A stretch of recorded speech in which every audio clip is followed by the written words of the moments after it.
नमस्कार साथियों, नमः संस्कृताय। मैं डॉक्टर आशीष कुमार जैन। हमने वेद की परिभाषा को जाना था, समझा था कि वेद किसे कहते हैं। जो वेद धातु से बना है, घय प्रत्यय करने से जिसका निर्माण होता है, निष्पत्ति होती है, जिसका अर्थ है ज्ञान। और ये जो ज्ञान है, ये मंत्रों में समाविष्ट ज्ञान मानव के लिए दिया हुआ है, लेकिन मानव के द्वारा दिया हुआ नहीं है, यह ईश्वरीय ज्ञान है, उसे वेद कहते हैं। और इनके संकलनों को हम संहिता कहते हैं। सायण आचार्य सायण लिखते हैं कि इष्ट प्राप्त अनिष्ट परिहार अलौकिक उपायम यो ग्रंथो वेदयति स वेदा। जो इष्ट की प्राप्ति कराए, अनिष्ट का परिहार कराए और अलौकिक उपाय बतलाए, उसी का नाम वेद है। दयानंद सरस्वती जी लिखते हैं कि विदंती जानंती विद्यन्ते भवन्ति। जिसके द्वारा मनुष्य सत्य विद्या को जानता है, सत्य विद्या की प्राप्ति करता है, उसे वेद कहते हैं। प्राचीन काल में गुरु और शिष्य के बीच में परंपरा रहती थी श्रवण करके स्मरण करने की। इस कारण से वेदों को श्रुति के नाम से भी जाना जाता है। यथार्थ में देखा जाए तो ऋग्वेद का जो प्रतिपाद्य है या विषय वस्तु है, वह ज्ञान है। यजुर्वेद की विषय वस्तु कर्म है और सामवेद की विषय वस्तु उपासना है। अथर्ववेद की विषय वस्तु ज्ञान, कर्म और उपासना है। ज्ञान, कर्म और उपासना के विषय का प्रतिपादन वेदों में हुआ है। इस कारण से इसे वेदत्रयी भी कहा जाता है। आज हम ऋग्वेद संहिता पर चर्चा करने वाले हैं और ऋग्वेद संहिता के विषय में हम आपको बताएंगे। ऋचाओं में संग्रहित विराट पुरुष के मुख से उत्पन्न और स्तुति परक मंत्रों में संकलित ऋग्वेद विश्व साहित्य का प्राचीनतम ग्रंथ है, जिसके द्वारा देवताओं की स्तुति, उनकी अर्चना की जाए, उसे हम ऋक कहते हैं। और ऐसी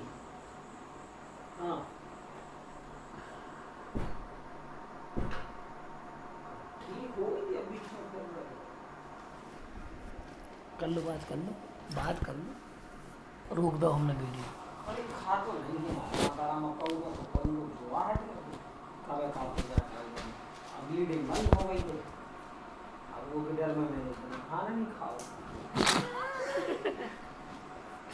जलन हो गई, अब नहीं खाओ खाना।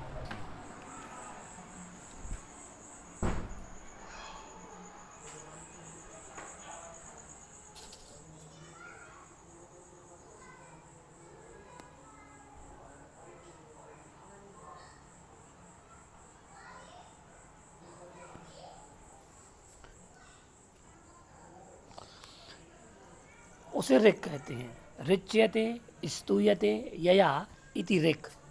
ऐसी ऋचाओं के संग्रह का नाम ही ऋग्वेद है तथा मंत्र दृष्टा ऋषियों के द्वारा वेद मंत्रों का संग्रह किए जाने के कारण वेदों को संहिता नाम से भी जाना जाता है।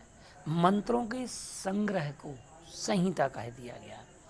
ऋग्वेद के मंत्रों को ऋचा कहा जाता है और ऋग्वेद में ज्ञान तत्व की प्रधानता है। वैदिक मान्यता है कि सृष्टि के आरंभ में ईश्वर ने वेदों का ज्ञान अग्नि, वायु, आदित्य और अंगिरा नामक 4 ऋषियों को प्रदान किया था। ये वैदिक मान्यता है। उन्होंने गुरु शिष्य परंपरा में अन्य ऋषियों को भी वेद ज्ञान दिया। इनके द्वारा स्मृत ज्ञान को लिपिबद्ध करने के कारण ही इन्हें वेद मंत्रों का मंत्र दृष्टा ऋषि कहा गया। अर्थात जो 4 ऋषि हमने पूर्व में बताए हैं, अग्नि, वायु, आदित्य, अंगिरा नामक 4 ऋषियों को ईश्वर ने स्वयं ज्ञान दिया था और उनके लिए जो ज्ञान मिला था और उनकी स्मृति में जब तक जितना ज्ञान शेष रह गया, उस शेष ज्ञान को ऋषियों ने अन्य ऋषियों में अपनी शिष्य परंपरा में भी वह ज्ञान उनको प्रदान किया था। कुछ समझ में आया? अब इसके बाद अगर हम देखें और जिन ऋषियों ने जो ज्ञान दिया था उन्हीं ऋषियों को मंत्र दृष्टा ऋषि के नाम से घोषित कर दिया गया। वो सृष्टा नहीं थे, मंत्रों को लिखने वाले नहीं थे, मंत्रों के कर्ता नहीं थे, सृष्टा नहीं, जो करता थे। तो कहा ऋषयो मंत्र दृष्टा रहा न सृष्टा रहा। इसीलिए ये वाक्य कहा गया कि ऋषयो मंत्र दृष्टा रहा न सृष्टा रहा। ऋग्वेद का होता नामक पुरोहित है जो मंत्रों से देवताओं का आह्वान करता है। ऋग्वेद के 10,580 1/4 मंत्र एवं 1017 सूक्त 10 मंडलों में विभक्त हैं। ऋग्वेद का प्रारंभ अग्नि सूक्त से तथा संज्ञान सूक्त से उसका अंत होता है। ऋग्वेद का क्रम अष्टक क्रम और मंडल क्रम 2 रूपों में प्राप्त होता है। ऋग्वेद में कई संवाद हैं जिन संवादों में कई कथाओं ने जन्म लिया और संग्रह हुआ, और ऋग्वेद की जो कथाएं हैं, संवाद हैं, इन संवादों पर संस्कृत के कई कवियों ने काम भी किया, कार्य किया, रचनाएं रची। यहाँ पर हम देख रहे हैं जो संवाद हमने बताए हैं, इसमें लिखे हैं, आप देख रहे होंगे। इन संवादों में जो संवाद सूक्त है, विश्वामित्र नदी संवाद सूक्त, इन्हें सूक्त भी कहा गया है, सूक्त का प्रयोग भी किया गया है इन्हें। ये तीसरे मंडल के 33वें नामक सूक्त में मिलता है। इंद्र वरुण संवाद ये चौथे मंडल के 12वें सूक्त में मिलता है। यम यमी संवाद 10म मंडल 10वां सूक्त। विश्वामित्र नदी संवाद 3:33। इंद्र वरुण संवाद 4:12। यम यमी संवाद 10:10। वरुण अग्नि संवाद 10:51 और देवगण अग्नि संवाद 10:52 और वरुण अग्नि संवाद 10:51, देवगण अग्नि संवाद 10:52।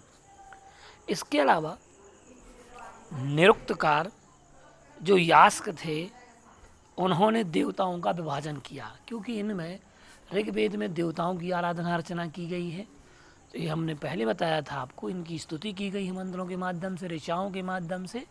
अब यहाँ पर निरुक्तकार ने, जो निरुक्तकार यास्क हैं, उन्होंने, क्योंकि निघंटु का ही, निघंटु पर जो उनके 3 कांड हैं, नैगम कांड, देवत कांड आदि जो 3 कांड हैं, उन कांडों पर और उनके 5 अध्यायों पर यास्क ने निरुक्त लिखा।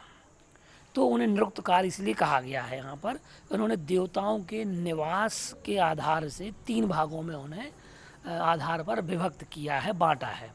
पृथ्वी पर रहने वाले या पृथ्वी स्थानीय, अंतरिक्ष स्थानीय और द्यू स्थानीय, ये 3 विभाजन प्रयोग किए हुए हैं।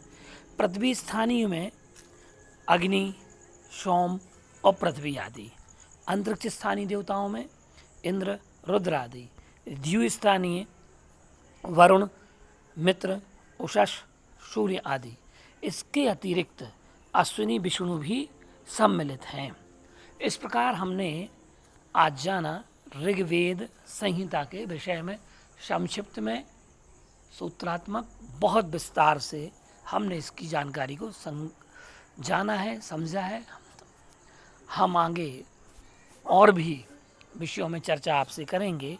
नमस्कार।